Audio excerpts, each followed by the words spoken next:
Back to the 2009 build project that I had going on. It works pretty good. That's on my 32-inch Samsung HD 1080 screen. It's only 60 hertz. It's not a 120 or anything special. Come around here, let you see what I've done. How I got my iPad tablet, and they take it off there, I guess. Anyway, a few little things, little mods that I've done. It's just a black box, oldie but goodie, I call it, from the old scrapyard build of the 2009, I almost said 2008, 2009 year build. These were the high, in this system's got the higher end components at the time, which is pretty good. Held up pretty good. And a little mod here I did on the fan here, blowing a little bit of air across the motherboard. So that's sucking it in from, that's intake fan blowing it in on the chipsets. Help keep the RAM a little cooler, and the processor blowing it in. And I've just got a regular well, actually it's Intel Extreme heat sink and fan. That's why it'll ramp up a little bit when I run stuff. It runs about 4,000 RPMs, but it's just OEM style, just a heat sink and fan. Nothing, no high special cross flow, anything like that. But it just blows down right on the CPU. Kind of about like how this works, but it's definitely a lot bigger and a lot taller than this thing. And keeping it a lot cool. This is just a basic, I guess that's probably a Core 2 Duo or something like that. Socket 775 cooler, but it's pretty much made like this, but it's a whole lot taller, a lot thicker, keep it cooler, and it ramps up about 4,000 RPM, so it's pretty good. And keeps it, an idle. Let's see. Let me see some of my. Well, we got a few things running. That's not really doing a whole lot right now. We got about 40 Celsius. It popped, looked like 51 at a time, and idle. Just probably booting everything up or just turned it on because I had a breaker just blow. This thing pulled some watts, and I had the.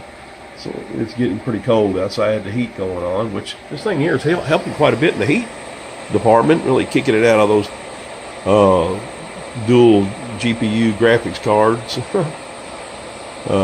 HD 5970 Radeon, ATI, AMD cards. That was the top of the line card at that time. Supposed to be the. Here I got one by ASUS. This one had little bugs. This one, for some reason or other, could not get up to speed. Probably because it's like 12 inches long.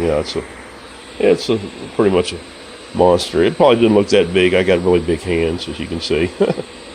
But I'm a big boy.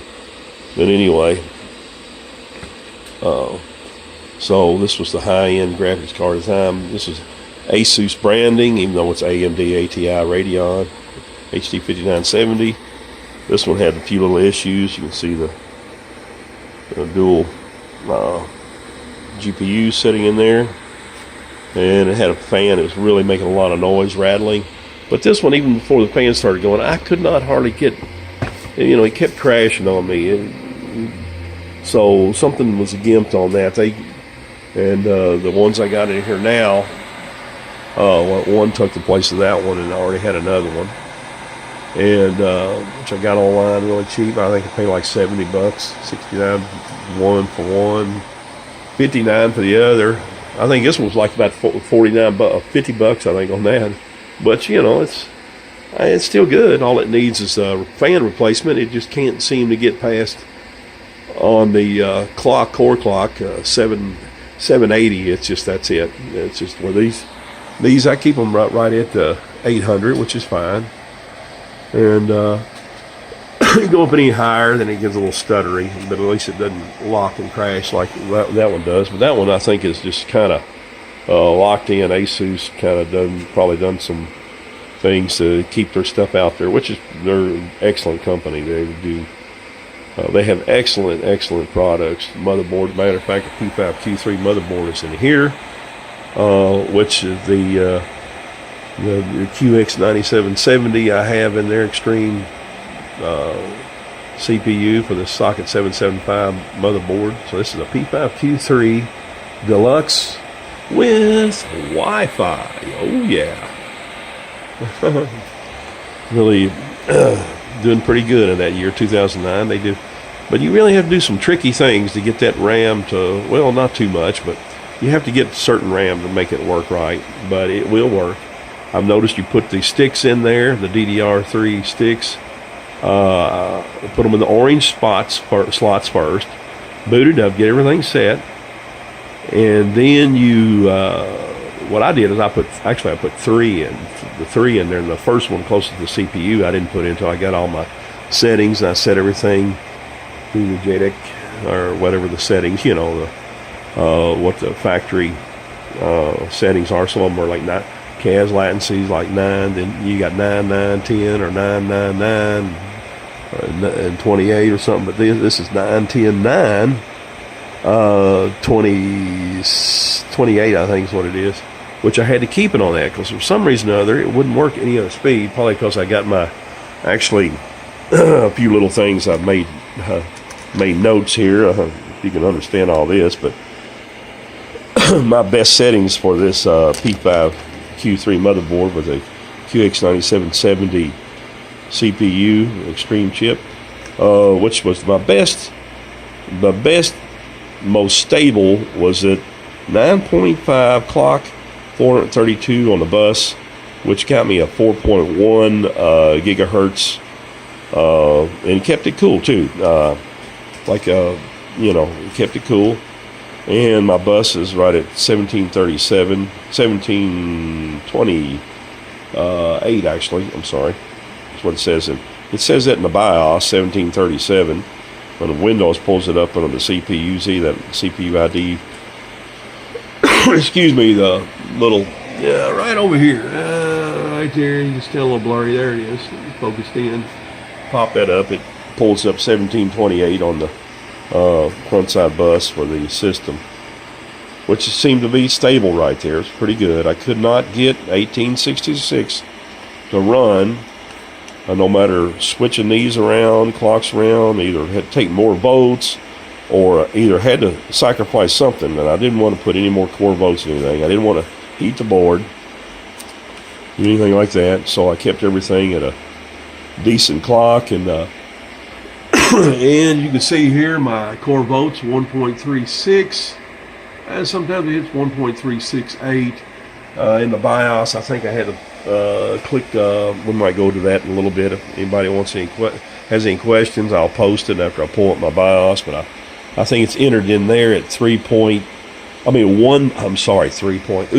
me, 1.36 to 1.368 is what it's showing. What Windows recognizes it under the open hardware monitor, and also CPU Z shows it too as 1.36, and sometimes it'll fluctuate to 1.368. Now I wouldn't go any more than that. Some people hit 1.4, but you know, you don't need to do all that stuff. As you can see, every now and then I have the stepping on, so it will go to 4.1, which is good. It dropped down to 2.5. When you're running anything, it just jumps right up there and grabs the high clock, the frequency of your CPU, so you're good to go. A lot of people think they have to lock it in. Well, you can, but once you get running, you're not going to see anything maybe in the beginning of stuff, but that's okay. I like to do that. I don't like to have everything just totally wound to the hilt 24/7. Because if I'm not around using it, why do I need it? You know, so if I got to have something, I'm waiting for something to load, or if I'm downloading something to walk away, you know, I don't need to run that up so high on my, you know, like some people like to take that halt or when they're stepping or whatever off in your BIOS, but that's not necessary. You know, I can let it fluctuate. Excuse me, I've had the flu. Anyway, like Timmy Joe, I saw him the other day. He took a big down of DayQuil from some interview he was doing on a HT, I don't know, a 7950 or something like that. Graphics card by AMD. But I like that video. He's a funny guy. Very, very sharp guy too. Anyway, I seen him guzzle down a full bottle of DayQuil. Right now, the way I feel, that doesn't sound bad. But anyway, so back to this. So I'm getting ready to do a test of it, but where I was telling everybody, 9.5 on my clock, 432 on my bus, 4.1. Just made a nice sweet spot. You know, this requires more voltage. Even when I'm dropping it down, but then I'm sacrificing my bus. Come on guys, I got 1866 in here. I don't need, if it can handle it and stand it, then let it go, you know, let it run, you know. So it makes everything start up really quick, nice fast RAM. The bus works a little bit quicker too, a little snappier. But if I wanted to, I can just set this to 1600. I can go up here to 10 multiplier and get it down here. Then that's true if your bus is having a hard time, depending on you got some kind of some device that's holding you back and you can't. You can't. So you might have to jump up to 10 and then bring this down to 410. You might go 410 or 420 or whatever. That'll get you 4.2. You can do that, but I've noticed that I constantly need a higher volts for my CPU, my core. I don't want to do that, and I'm not gaining anything. I'm not gaining any, and sometimes it's, you know, it's a trade-off, and I haven't seen it. And every now and then I run the Cinebench, and lo and behold, 4.1 is doing better than 4.3. So, but it's because it's more stable. It'll stay at a certain point. This one will fluctuate, bounce up and down. If you want to make it stay there, well, you got to sacrifice to taking a chance and more volts in your core. And I like things to last. I'm not out to just destroy everything like I got here, this old system here. You know, I want it dependable, I want it to work, I want it to last, but I want performance. That's what it's all about. These oldies but goodies. We also want the best of both worlds. Have them running their performance optimum. And we'll have fun. We're going to have fun at this. So we're going to see how this is going to run. We're going to run some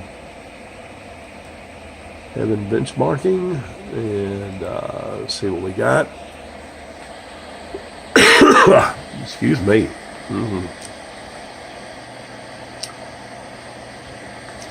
Oh, so I need to get over here. Well, it's loading. There we are. There's the old benchmark. The other day I had it running. The music was so loud. We don't need all that. You know, you've heard that. You guys, people heard this doodling, doodling, doodling, doodling. You know, I can't make that sound, but you know what I'm saying. The music of it. So we kind of want to watch the see what our score is going to be, and we can get over here and go down to here. What we're running it now, look like average so far 124. Bounce around. We got a maximum hit 167 out of the gate. Our minimum was 69. I don't know. People are telling. I seen somebody do a 1080 and their minimum was like 24 or 25. So I don't know. I don't know. I don't know. If they want to spend, $400, $500, $600 on a new GPU, 1080 Ti or whatever they are, and I don't know. I'm having fun with this. It's oldie but goodie. Scrapyard computer parts, but premium parts. At the time, this was the top of the line, and I can see why. If you got all your settings right, well, it definitely will run games that you want it to run, and seems to be doing pretty good. Like, I think I saw Jay's 2 cents on here was running something, and you know, oh, but his frames were really good. But on that 1080, I think it was Jay's. But man, well, I don't know, if you got something cheap to free and it works, why not? So so we got here, you see it's just a series 5900. It's got two 5970s in here. Alright, there we are. We're still running pretty good. We're at the 14th, 15th scene. I have having benchmarking advanced. I don't know if that makes a big difference or not. That's what I downloaded, advanced. It cost me like 14 bucks, 15 bucks. And since I do a little research on some overclocking, I like to have things. And like you'll see what I'm running everything in. Alright, well, anyway, it's not showing up too good there. I've got this, this is not the best camera to record with, but we'll get around to that later on. Hi, excuse me, I have been sick. And you see the reflection of me in video on this, but yeah, you know, it's just redneck style cell phone recording of my benchmarking, benchmarking. Running pretty good, actually. Really run good. This has got a, like I said, 16 gigabytes ddr3 written JAWS, running at about 1728 megahertz, which shows the front side bus, which is 1600 megahertz, what I got strapped to, but it's got a little frequency boost of the overclocking, which how I achieved my 4.1 gigahertz on my CPU. But you know, here we are. See what we're at. We're at about the 26 frame. We're at the end of it here, and here where our ratings are going to be on the. Oh yeah, pretty good, pretty good. I had for some reason 330 something the other day, but that's okay. Anyway, like you see, we get a little closer here. I got 4.104 gigahertz. Oh, 4.1 gigahertz, if I say. And there's the HD 5900 series, which are two HD 5970s in here. Crossfire, both with 1024 megabytes of DDR5 VRAM, you might say, in there, times 4. So that's because each card has 2 gigabytes of graphics memory, which runs at that. So you see I'm on Windows 10. I don't know why it says Windows NT. Must be something else. I don't know why they platform, I guess. I haven't really understood that, but anyway, my rendering DirectX 11, of course. Mode is 1920 by 1080, full screen resolution on this big 32-inch. Well, it's not that big. I've seen other people bigger, but 32-inch is pretty good for, you know, pumping out some frames on this from this old system. Samsung, just a 1080 monitor. It's only 16 megahertz, refresh megahertz screen. It's not 120 or nothing like that. And I don't have anti-aliasing. I have it off. I don't need all that. I've seen them run. I couldn't hardly tell the difference. I mean, you know, I guess it gets rid of a little choppiness, but this was done pretty good. The designer of this benchmarking software, really got to hand it to them. They've got some good products.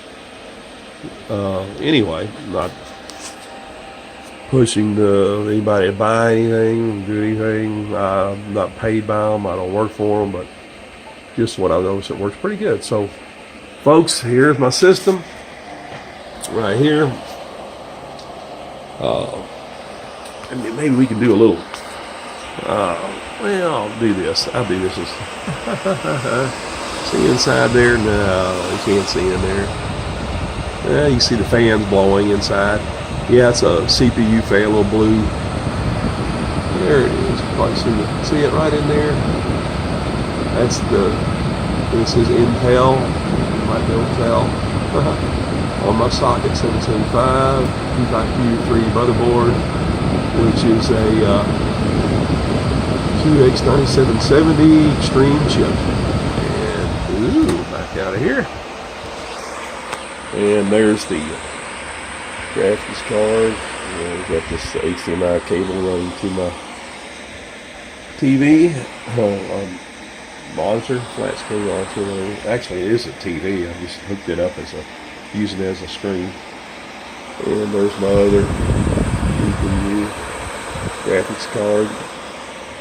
So it works pretty good. Sorry about all the clutter and the mess. You can see I like to fiddle around. Got old blowy here. This thing here, man, if you hook it up, that thing will fly across the table. I've seen Linus, I think the tech guy there, you know, I like that guy. He had one of those. He was trying to cool down something. I think he had one hooked up to a laptop, sucking the air out of it, on an ASUS laptop. But those things they got a lot of power. But anyway, there's my system. There's my system right there. It's a nice little build. It's just a mid tower. It's not a humongous thing. Got a nice intake of the air going in. Old 2009 build, 8-9 build. We got looking at about a 10-year-old system, pumping out some good frames, and doing really good. Doing really great. So, got any questions, you can ask me down below. And if you like, hit the like. And I'll try to produce some more on a little bit better video scenario. And that's it. I'm Clifton Rogers. And the video of computers, oldies, the goodies of the high-end computers, and back in the day.